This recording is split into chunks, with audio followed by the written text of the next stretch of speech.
The cost of the components on the schedule of cost components are still used to determine the defined cost in options A to E.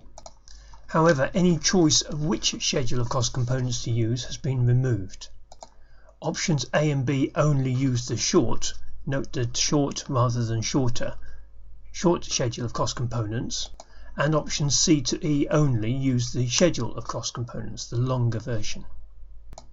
The schedules themselves have also changed significantly. In the third edition, you remember subcontractors was a separate element. It was the cost of subcontractors and the cost of the components in the schedule of cost components. In the fourth edition, the subcontractors have been brought inside the schedule of cost components. Additionally, the subcontractors are now treated in the same way. So whereas in the third edition, the cost of subcontractors for the shorter schedule of cost components was treated very differently, they are now all treated as direct through costs. The significant change to the short schedule of cost components is in the people costs. Because the short schedule is no longer being used for the reimbursable contracts, the cost of people has now been changed to being people rates.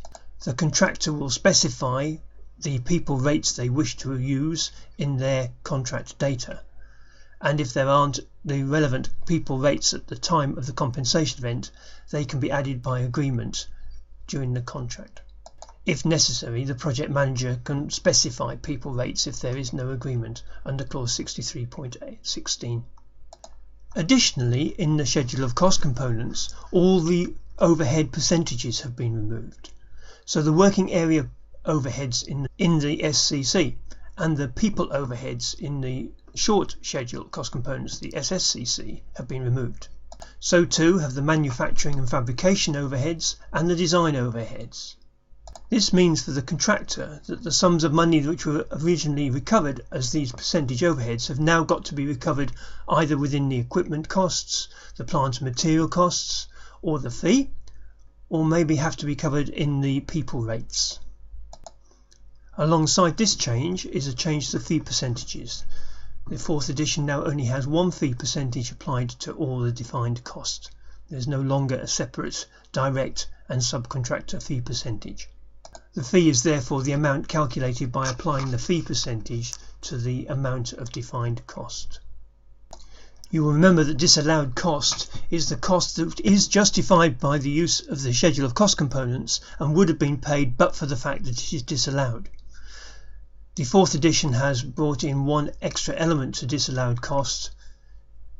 It's a cost that was occurred because the contractor did not give notification to the project manager of the preparation for and conduct of an adjudication or proceedings of a tribunal between the contractor and one of its subcontractors or suppliers. The intention of this disallowed cost is to encourage the contractor to involve the project manager in any disputes to try and solve the problems in advance.